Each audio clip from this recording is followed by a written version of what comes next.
Friends, today is Sunday, the 14th of June, and it's the solemnity of Corpus Christi, the great Catholic feast. I said this morning that of all of our solemnities, probably none is more Catholic than this one today, because it deals with Eucharist, Holy Communion, the body, the blood of Christ.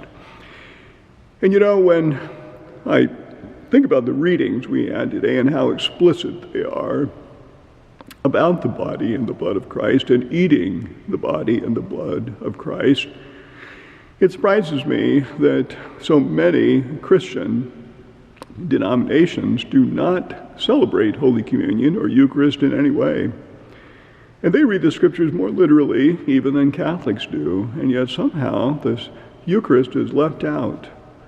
You get, for example, the reading from John today, John 6, "Unless you eat the flesh of the Son of Man and drink his blood, you shall not have life within you."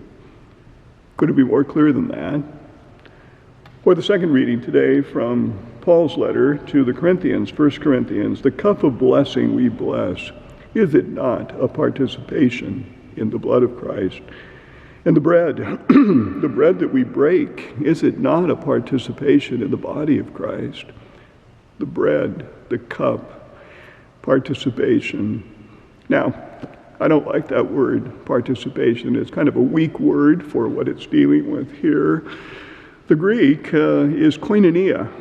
How they get participation, I'm not sure. But koinonia, we're kind of familiar with that word. It means communion. It means a deep sharing. The ancient writers would speak of the intimacy of husband and wife. They would speak of a koinonia, an intimate sharing. That's what we are doing here, an intimate sharing between the Lord and ourselves. The church speaks of the presence of Christ in many different ways in the church, in the church's prayer, and the poor, the sick, the imprisoned, the sacraments of the church, the sacrifice of the Mass itself, the presence in the minister or the congregation, and so on, but present most especially Christ in the Eucharist. And we call that real, the real presence of Christ. The Church Fathers had wonderful ways of talking about the reception of the Eucharist and its importance. St. Augustine said, for example, "We become what we receive. We become what we receive." What a wonderful insight and beautiful image that is. We become the body of Christ because we eat it and consume it. And thus other church fathers use some colorful words. In English, they're a little unusual. One church father says, "We are Christified."